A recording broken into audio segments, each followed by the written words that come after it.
La verdad es que me parece que el tema es central y es muy importante tratar de discutirlo. La discusión es muy oportuna, es obvio que es muy oportuna. Es tan oportuna que ayer, habiendo llegado a Montevideo, agarré el diario El País y me encontré en la tapa con esto. La verdad es que es la primera vez en mi vida que veo el principal título de un diario nacional en algún lugar hablando de la baja de natalidad. Digo, qué raro, es Uruguay. Pero me llamó mucho la atención. Leyendo la nota, me pareció muy interesante comprobar que hay más preocupación que ideas. O sea, hay algunas ideas dando vueltas, pero lo que era muy claro que quieren hacer algo y no está muy claro qué. Y lo que más me llamó la atención es que no hay una nota en el diario, hay tres. O sea, hay una editorial con un título duro, como que la democracia no funciona, y hay una pequeña nota que me marcó muy fuerte porque tiene que ver con el tema del que quiero discutir, que es un recuadrito hablando de cómo el INE intenta explicar el problema demográfico. Y acá me detengo un segundo. Fernando hablaba hace un rato de la ansiedad demográfica, que me encantó el concepto porque yo soy demógrafo desde hace 30 y no sé cuántos años, y estoy casado con una psicóloga desde hace más o menos lo mismo tiempo, un poquito más. Entonces, digo, a lo mejor tenemos una línea de trabajo que podemos explorar conjuntamente de cómo calmar a la gente respecto a la demografía. Pero creo que de verdad me gustó, vamos a probarlo, Fernando, a ver si da para el negocio. Pero creo que es un tema interesante porque coincido con lo que decía, creo que y también lo decía Simone, es un error importante en la manera de entrar al problema. El problema demográfico no existe. El problema nunca es la demografía es. El problema es qué hacemos al respecto. Y si uno no entra por ahí, tiende a chocar muy rápido con algunas ideas y entonces funciona menos. Entonces, algunos puntos básicos. Como decía, la transición demográfica nunca puede ser un problema. ¿Y por qué? Ya se dijo. Porque en el fondo la transición demográfica es el mejor indicador que existe de progreso. La transición demográfica ocurre porque vivimos más y mejor, y eso es obvio que es bueno. Queremos vivir más y mejor. Lo decía el doctor Iglesias hace un rato, orgulloso de su éxito personal al respecto. Y además tenemos más control sobre la fecundidad. Quiere decir, hay más y más mujeres que deciden cuántos hijos van a tener y no tienen los hijos que le vienen, porque en la enorme mayoría de los casos el problema que hay es no de muchas mujeres que quieren tener muchos hijos, sino muchas mujeres que no logran controlar su nivel de fecundidad. Y entonces, en ese sentido, es obvio que estos son indicadores de progreso social valiosísimos. Que baje la fecundidad, que haya transición demográfica, quiere decir que la sociedad mejora. Eso no es un problema en ningún lugar del mundo, no puede serlo, no tiene sentido hablar de problema. Lo que es cierto es que esto genera algunas oportunidades muy interesantes, que hay que aprovecharlas porque las oportunidades son solo eso, oportunidades, y ahí entra lo del bono demográfico que mostraban hace un rato. Pero también es cierto que plantea algunos desafíos para la política pública que hay que responder de alguna manera. No podemos relajarnos y decir, no, lo que estamos haciendo está bien y va a seguir. No, porque nos está cambiando el contexto y algo hay que hacer al respecto. Pero además hay algo interesante, y prometo, Fernando, que esta es mi última digresión. Cuando yo soy economista de formación de origen, como decía un amigo, y hace 30 y pico de años decidí dedicarme a hacer un doctorado y prestar mucha atención a la demografía, básicamente porque decía, me gusta la idea de que las cosas pasan lentamente, pero pasan, y que vos ya sabés lo que va a pasar. Me molestaba la idea del economista que está tratando de adivinar qué va a pasar con la bolsa la semana que viene, y me gustaba la idea que todo lo que es demográfico son tendencias de largo plazo, que es como una locomotora, que puede ir más rápido, más despacio, pero no para, y para donde va. Y entonces la tendencia está muy jugada por mucho tiempo. Y eso es cierto, hasta que de repente no es más cierto. Algo pasó en la demografía en América Latina, algo pasó en la demografía, especialmente en el Cono Sur, en los últimos, ahora ya son casi 10 años, 8 o 10 años, que de pronto empezó a bajar el número de nacimientos de una manera muy rápida. Empezó a bajar especialmente el número de nacimientos entre las madres adolescentes, entre las mujeres adolescentes. La fecundidad adolescente tuvo una caída muy brusca. Y parecería, esto está no del todo claro y está por discutirse, pero parecería que esto está siendo además el resultado de un cierre de brechas. O sea, que no solo es bueno en general, sino que lo que está ocurriendo es que baja más rápido entre las mujeres más pobres que viven en lugares más apartados y ese tipo de cosas, que entonces hace que la sociedad converja a estándares de vida más homogéneos, y eso obviamente es bueno. ¿Cuánto bajó? Miren, para darles una idea, levanté los datos de Naciones Unidas de Argentina, Chile y Uruguay. Esta línea punteada es lo que en la última estimación y proyección de población que había hecho la División de Población. ¿No te escuché? Esta era la proyección, no era estimación. Esta era la proyección que teníamos hace tanto como el año 2019. O sea, en el 2019 creíamos que iba a pasar eso. Todavía ya estaban pasando otras cosas, pero no las habíamos visto. Y creíamos que esta era la tendencia, que esto es lo que pasaba con la tasa global de fecundidad en la Argentina. Y pasó esto. En Chile esperábamos que pase esto, y pasó esto. Y en Uruguay esperábamos que pase esto, y pasó esto. O sea, ahí veníamos pensando que venimos más o menos planito, bajando un poquitito, y de repente hizo cataplum. Si miramos la tasa de fecundidad adolescente, es mucho más fuerte todavía. Creíamos que casi no iba a cambiar, y en Argentina pasó de algo más del 30, estaba hablando de menos de 10 años, en algo más de 30 a la mitad. En Chile, que calculábamos que íbamos a estar ahora en alrededor de 20, estamos probablemente por debajo de 10. Uruguay pasó esto. Se derrumbó completamente la fecundidad en los tres países. Pasó en otros países de América Latina también, pero fue muy claro que estos son los tres países donde ocurrió más fuerte. ¿Por qué ocurrió esto? Mucha teoría, es muy interesante discutirlo, es fascinante la dinámica social.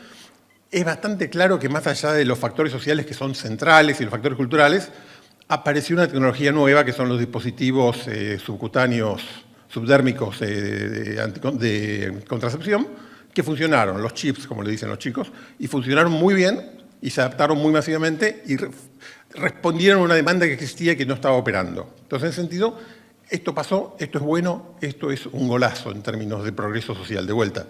Esto es, no saqué la cuenta para el Uruguay, no me di cuenta, en Argentina son varias decenas de miles de mujeres jóvenes todos los años que en lugar de abandonar la escuela, no tener una carrera laboral, tienen oportunidades que no tenían.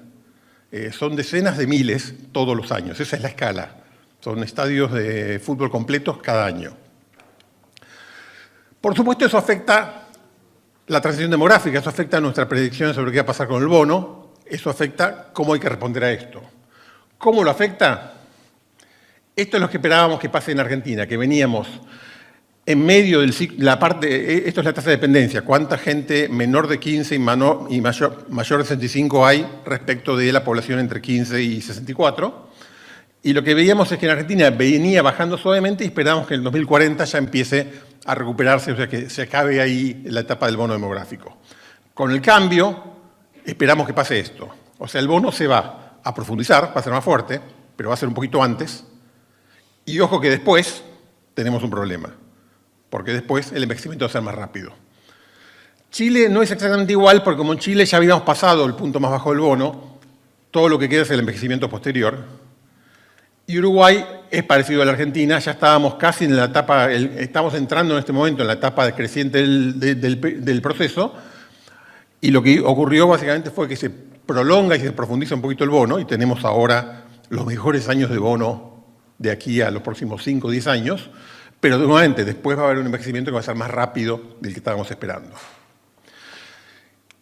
Y entonces con esto hay que entender por qué pasó esto que decía, hay que entender si esto es un efecto que creemos que va a quedar o un efecto que va a volverse, y hay los titulares del diario, básicamente los titulares del país, lo que buscaban era decir, bueno, ¿qué hacemos al respecto? Y el qué hacemos al respecto era fundamentalmente cómo lo revertimos. No era cómo nos adaptamos, sino qué hacemos para que no ocurra esto, para que pase otra cosa. Y yo creo que ahí es importante entender un par de cosas centrales. No parece ser muy reversible esto. No lo sabemos, pero no parece ser muy reversible. Seguramente parte del descenso es un efecto postergación. Esto quiere decir, si hay mujeres de 15 a 19 años que están no teniendo hijos ahora, es probable que muchas de ellas, o algunas de ellas, los tengan a los 25 o a los 30. Entonces, su fecundidad total a lo mejor se va a parecer a lo que hubiesen tenido, pero lo tienen 5 o 10 años más tarde. Si eso es así, lo que va a ocurrir es que la fecundidad va a subir, va a recuperar un poquito en los próximos años. Cuando estas mujeres que no tuvieron hijos ahora, los tengan en algunos años. Un poquito puede ser, seguramente no va a llegar a recuperar de ninguna manera todo. Lo cierto es que cuando uno mira los datos, sigue habiendo muchas brechas socioeconómicas entre fecundidad de mujeres más ricas y más pobres, más educadas, menos educadas, con lo cual lo que uno esperaría en términos de progreso social es que las brechas se sigan cerrando y eso quiere decir que siga bajando la fecundidad de las mujeres más pobres y eso quiere decir que siga bajando la fecundidad promedio, con lo cual ahí la tendencia parecería ir en contra. Las políticas pronatalistas en el mundo han demostrado ser bastante inútiles. Los casos efectivos de políticas pronatalistas que yo conozco son dos, la Rumania de Ceausescu y la Argentina de López Rega. No son ejemplos dignos de ser imitados y la verdad es que tampoco fueron muy efectivas. Quiero decir, lo que ha sido efectivo para buscar más nacimientos es políticas violentamente represivas para con el sistema de salud que provee anticoncepción. No parece ser una estrategia muy razonable y además ni siquiera es muy efectiva. O sea, es una locura.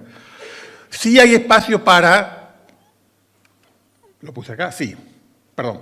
No lo puse ahí. Sí hay espacio para algunas acciones tipo facilitar la vida de quienes quieren tener, porque hay mujeres que quieren tener hijos y no lo logran o no saben cómo mantenerlos. Entonces, tener un buen sistema de cuidados, tener licencias compartidas. Hay acciones que pueden facilitar la vida a quienes quieren tener más hijos y eso, por supuesto, está perfecto.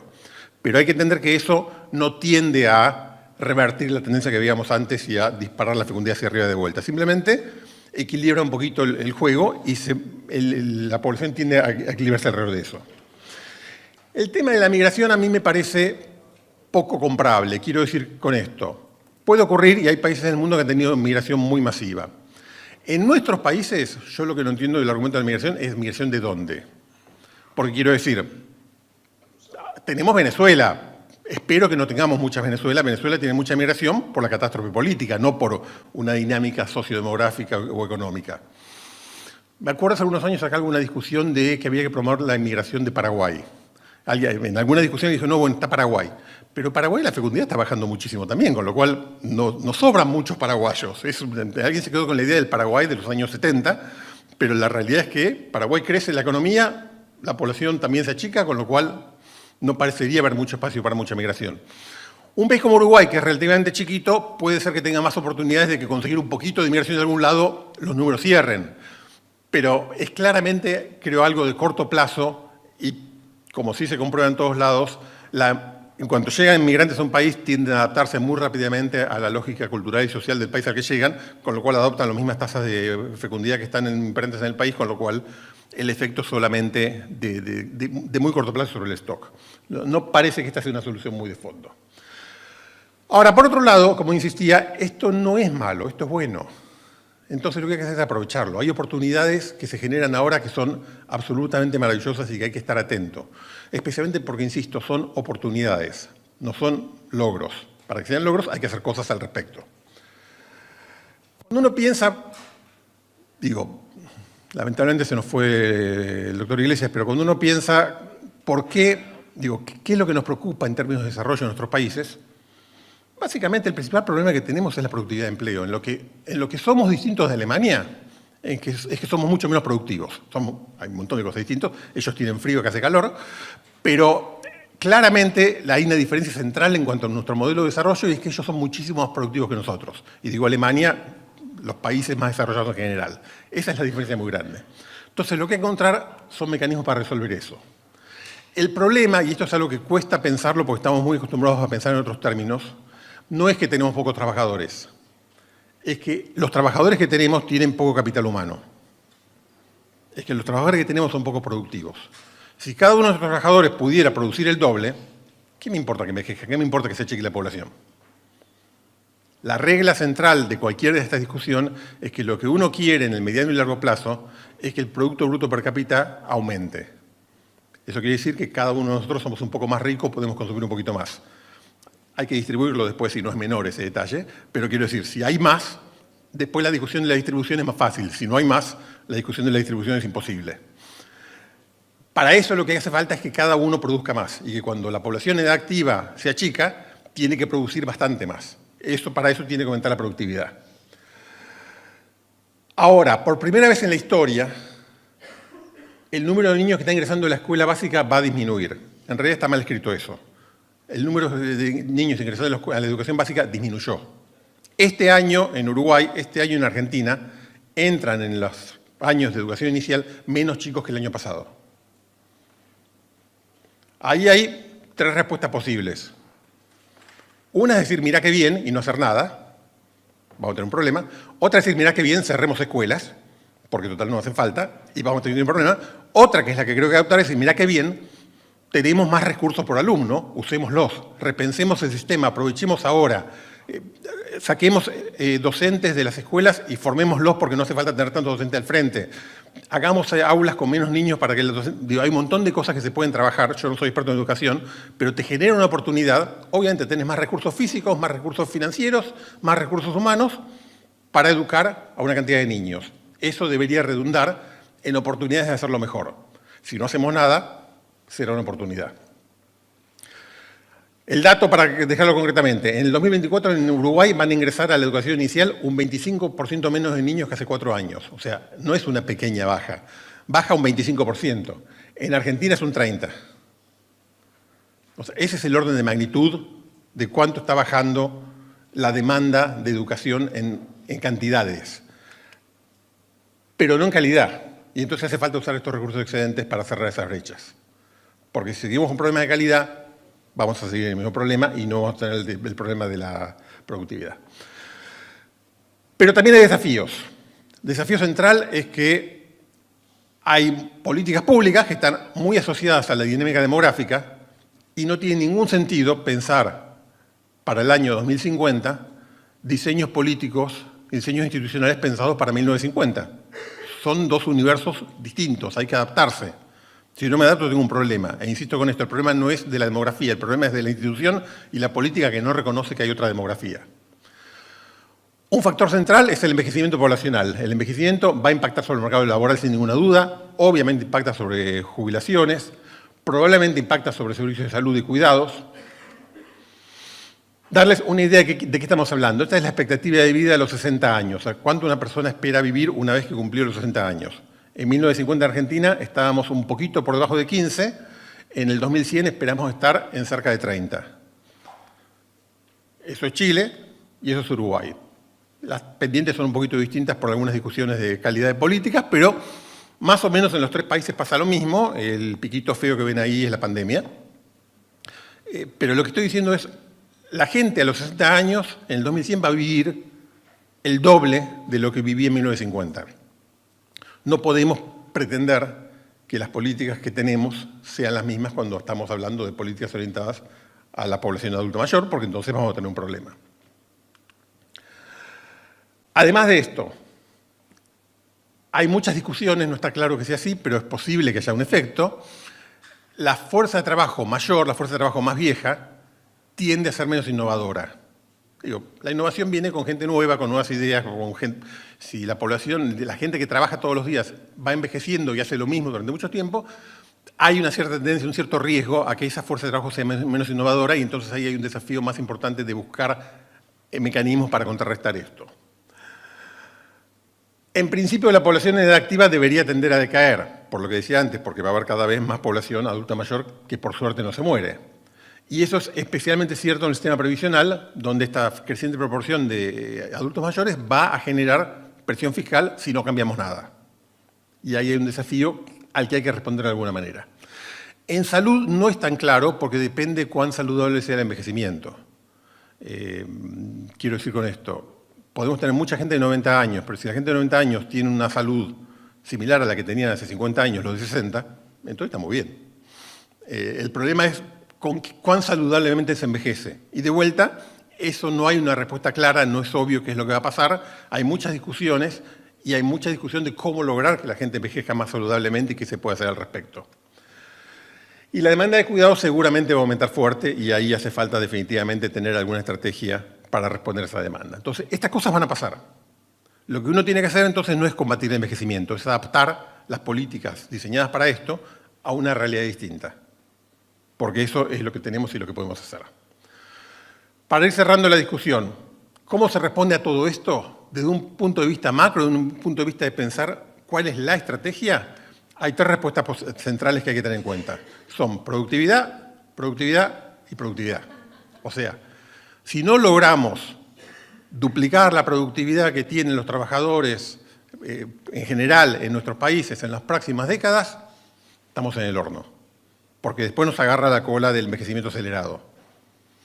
Un muy querido amigo en Argentina que habla mucho de esto tiene una frase que me parece fascinante y que dice que las sociedades son como la gente. Se tienen que hacer ricas antes de hacerse viejas, porque después es demasiado tarde. A nosotros nos pasa eso. Si uno no se hace rico cuando es joven, de viejo, salvo que gane una lotería, es improbable que lo logre. A la sociedad le pasa lo mismo. Se tiene que hacer rica ahora. Nuestra sociedad se tiene que hacer rica ahora, porque en 30 años vamos a estar muy complicados si no lo hicimos.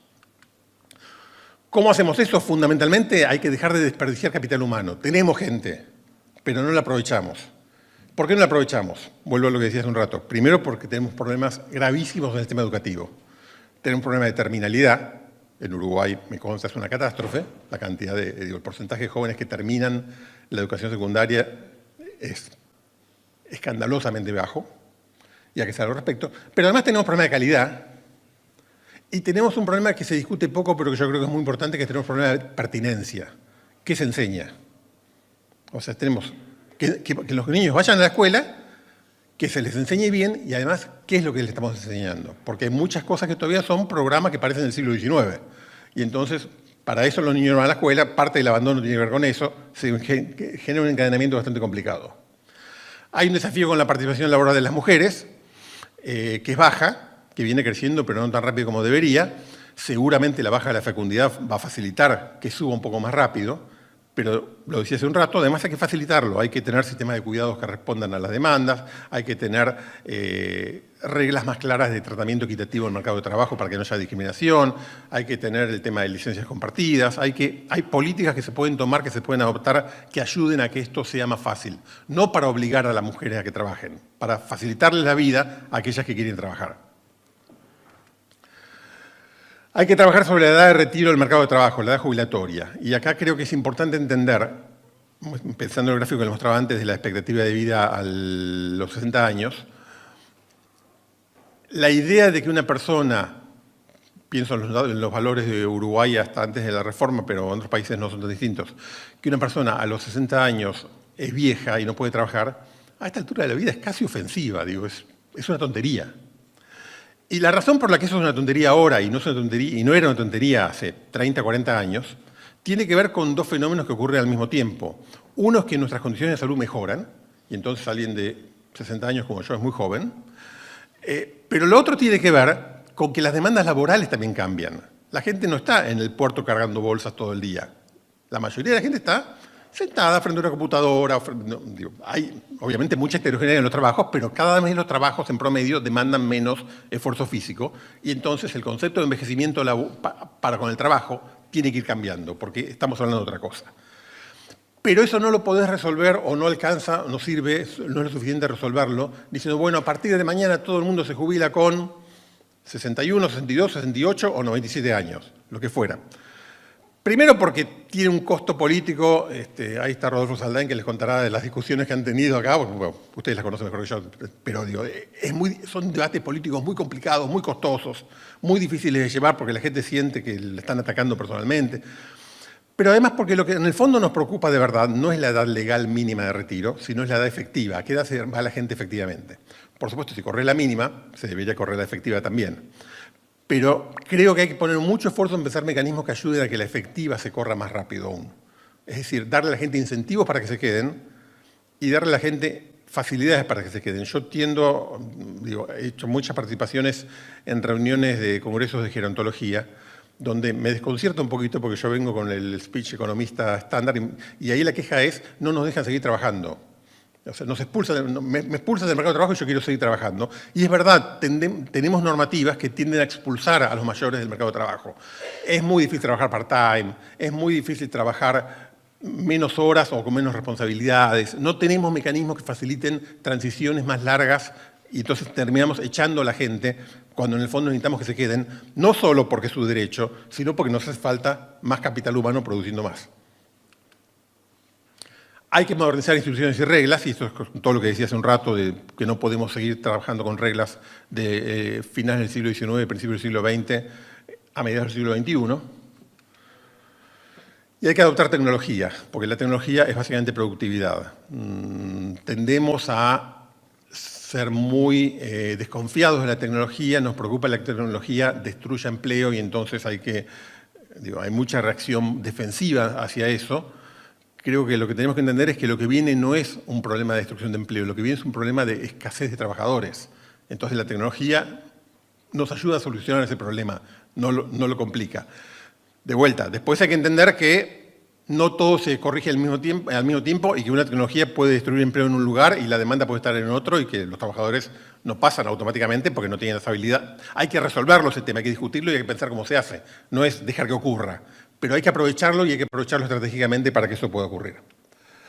Muchísimas gracias, lo hice lo más rápido que pude, pero respiré un poquito. Todo tuyo.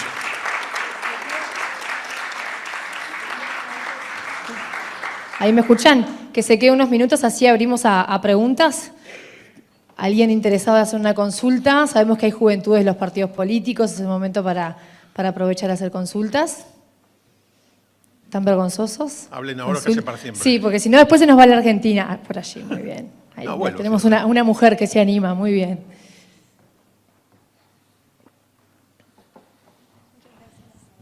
Buenos días, mi nombre es Florencia. Yo más que nada en relación a las exposiciones de todos hasta ahora, reflexionaba mucho en relación a esto último de la productividad y pensaba mucho en conversaciones que hemos tenido con jóvenes en diferentes círculos y en cómo se puede motivar a los jóvenes a tener hijos en el sentido de que yo pienso, por ejemplo, yo tengo 28 años y no es que no me gustaría tener hijos, es que en realidad la incertidumbre económica, la incertidumbre social en la que vivimos muchas veces nos hace pensar todo el tiempo en producir, en desarrollarnos, en tener una estabilidad económica y en realidad no se piensa o sea, no hay tiempo para pensar en otras cosas. Yo creo que habría que pensar más que nada en ese tipo de desarrollo y a la vez atender otra problemática. Tenemos otra problemática en el Uruguay que es el tema de la tasa de suicidios, sobre todo orientada en jóvenes y adultos mayores también, y sobre todo orientada en jóvenes que de alguna manera, o sea, encuentran incertidumbre también, encuentran una falta de sentido y cómo eso de alguna manera termina estando asociado con este problema demográfico que tenemos. ¿Voy? Muchísimas gracias. Me parece que son dos temas absolutamente relevantes. De tu primer punto, ¿vieron esa frase que todo tiempo pasado fue mejor? Yo estoy convencido de que todo tiempo pasado fue peor y que lo que pasa es que tenemos poca memoria. O sea, yo no dudo que los jóvenes de hoy en día, es una frase de Lelutier que me gusta mucho, pero los jóvenes de hoy en día enfrentan una incertidumbre y la vida es difícil y que no sabes qué va a pasar y que entonces... Yo tuve mis hijas en medio de episodios hiperinflacionarios en Argentina catastróficos. Mis padres me tuvieron a mí en medio de dictaduras. Quiero decir, el nivel de incertidumbre también era muy importante y no sabías qué iba a pasar y no sabías si este país iba a seguir existiendo o no iba a seguir existiendo. Yo creo que con muchos problemas, que son muchísimos, en general hoy estamos bastante mejor de lo que tuvimos nunca antes en el pasado.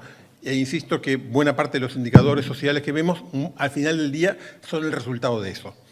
Eso no quiere decir ni remotamente que esté todo resuelto. Hay problemas por todos lados y hay algunos indicadores como esto de la tasa de suicidios que efectivamente lo que muestra es que hay muchos jóvenes, por suerte solo unos pocos llegan a tomar decisiones tan drásticas, pero hay muchos jóvenes que sienten que no saben, no ven futuro, no ven salida, no ven un camino y entonces eso genera mucha angustia, que en algunos casos deriva en la catástrofe, pero muchos otros no, deriva simplemente en angustia, en dificultades, en que no saben cómo seguir.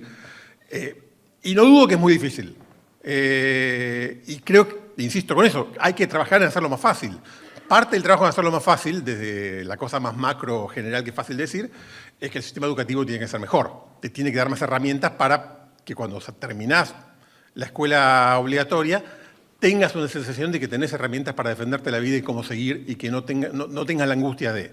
Después, por supuesto, hay miles de historias personales y cada una es una historia personal en la cual la sociedad a veces ayuda, a veces no ayuda, a veces complica, a veces no complica, y hay que tener herramientas políticas para ayudar a facilitar que no se genere esa sensación tan fuerte en mucha gente de no tengo para dónde seguir. Hay un factor que es indudable, que lo mencioné muy rápido para no alargar mucho, pero creo que ser conscientes, que esta discusión sobre la adopción de tecnología y el cambio tecnológico, eso deja a mucha gente afuera. Y es un problema. Ahora, mi visión de esas discusiones, no hay que entonces rechazarla y bloquearla. Lo que hay que hacer es trabajar para que no quede gente fuera. Que es infinitamente más fácil decirlo de acá que hacerlo. Y soy consciente de eso, no es que porque no se les ocurrió que había que hacer algo, no, a todos se les ocurrió que había que hacer algo, pero es muy difícil de hacer, porque es muy difícil agarrar a un joven que apenas terminó la secundaria, que su única habilidad es trabajar en una industria, que es muy ineficiente, que habría que cerrarla, y decirle, y no, vos tendrías que dedicar a programar para Facebook. ¿De qué me estás hablando? Digo, yo lo que sé es martillar. ¿Cómo hago eso? Y si no le das las herramientas, lo dejas abandonado a que se las arregle de alguna manera, y eso termina mal. No sé cómo, pero mal seguro. Entonces, ahí hay una discusión muy seria, yo creo que y es un desafío muy grande, porque, de vuelta, primero porque es un problema de derechos humanos, del derecho individual de cada persona a tener una buena vida, pero además, insisto, porque no nos sobra gente. No nos podemos dar el lujo de desperdiciar, aun cuando tuviésemos la locura de decir que se las arregle por el problema de él, es una mala decisión económica. Necesitamos que la gente produzca y sea más productiva. Y si tenés porcentajes altos de los jóvenes que no tienen las habilidades, que no tienen inserción en el mercado de trabajo, que no tienen futuro, que no tienen proyecto, esa es la gente que tiene que producir, que tiene que aumentar la productividad en los próximos 20 años. Entonces tenés que resolverlo, porque si no, estamos en el horno. Entonces, coincido en que el desafío es gigantesco. Insisto, porque creo que es el filtro que hay que mirarlo, que siempre es gigantesco el desafío, que ahora se ve, ahora hay más información, hay más comunicación, hay más velocidad en algunos cambios, y entonces impresiona un poquito más, pero honestamente, pensá, no tengo la menor idea de esta historia, por supuesto, pero pensá en tus padres y tus abuelos y tus bisabuelos, y la pasaban mal, también, quiero decir, no sé cómo la pasaban ellos específicamente, pero esas generaciones no es que tenían todo resuelto de ninguna manera, también lucharon contra cosas muy difíciles, y salían bien y salían mal, y algunos se frustraban muchísimo. Y parte de la razón por la cual hoy estamos donde estamos y no estamos como los países más desarrollados es porque hace 20, 40, 60, 80 años no se hicieron las políticas que sí hicieron en otros lugares y que podríamos haber hecho. Entonces ahí hay un desafío muy importante que seguir, sin duda alguna. Florencia, integrante de la Juventud del Partido Frente Amplio, ¿verdad? Muy bien. Otra consulta, por allí. A ver si puedo pasar o si le alcanzan. Bueno, más que una consulta, que darles un comentario. Yo soy consultora del PNUD, trabajo en temas de cambio climático y en realidad es un comentario respecto a la preocupación vinculada a las migraciones de origen ambientales y climáticas, por eso de alguna manera vine a este conversatorio. Pero vinculado al comentario que hacía Verónica recién, en realidad en diálogos con los jóvenes justamente creo que una dimensión diferente de la incertidumbre que antes vivían los jóvenes cuando nosotros fuimos jóvenes y los jóvenes actuales, hay una incertidumbre muy fuerte con el futuro en términos de la existencia del planeta que empieza a expresarse en la juventud vinculada a proyecciones de futuro. Algo que en términos de la psicología se empieza a plantear como ecoansiedad o ansiedades vinculadas a lo ambiental, que sí es una dimensión bien diferente en cuanto a las incertidumbres que siempre vivimos en nuestras generaciones, pero que hoy están marcando proyecciones de futuro en el cual los jóvenes, hombres y mujeres, plantean, no sé si voy a tener hijos porque no sé si va a existir planeta vivible. Entonces creo que esta es una dimensión que tenemos que empezar a incorporar en los análisis, porque si uno habla con los jóvenes está presente. Y en jóvenes de niveles socioculturales, medianos y altos, donde tienen acceso a la información, que quizás no sea la información catastrófica la mejor que está llegando, pero así se está viviendo. Entonces ahí hay como algo que me parece que es un desafío actual, que también desde las políticas públicas tenemos que empezar a incorporar, vinculado a lo que planteaba Verónica. Sí, no, estoy de acuerdo. Estoy de acuerdo. Es claramente uno de los temas, a ver, insisto, no lo menosprecio, creo que es central, pero quiero decir, hace 30 años, 40 años, cambio climático era si venía el verano o no venía el verano. Eran otras cosas. Ahora esas cosas no existen y existen estas que son potencialmente mucho más graves, por supuesto. Por la buena, tengo que hay mucha más conciencia y mucha más preocupación de ver qué se hace al respecto. Se hace poco, por lo que vemos, y podría hacerse más, pero hay un desafío ahí para ir construyendo esa discusión que, de vuelta, no es menor, y no es menor porque, a ver, no quería estirar mucho la discusión, pero yo digo, hay que adaptar tecnología. Parte de la discusión de adaptar tecnología es adaptar tecnología más verde, tecnología más limpia. Hoy estuve 2 días dando vueltas por Montevideo, está lleno de taxis eléctricos que antes no existían. Digo, avanzar con esas cosas donde se pueda como un método de responder a ese desafío, pero obviamente es un desafío abierto que hay que atacar. Bien, la última consulta por acá. Perfecto, muchas gracias. Antes que nada, un placer escucharte, muy interesante. Tal vez solo un elemento para reflexionar y consultarte a la vez. En un momento mencionabas que en términos de fecundidad no hay tanto involucramiento o, digamos, intervención por parte de las personas migrantes o el componente migratorio allí. Y que al final claramente mencionás que la productividad es el aspecto central al cual hay que apuntar, digamos, y productividad en términos de brechas de género, o sea, sortear las brechas de género, también productividad en términos de los procesos de enseñanza, y efectivamente lo que veo es que las respuestas tienen que ver con un enfoque múltiple y de varias perspectivas que va hacia la productividad.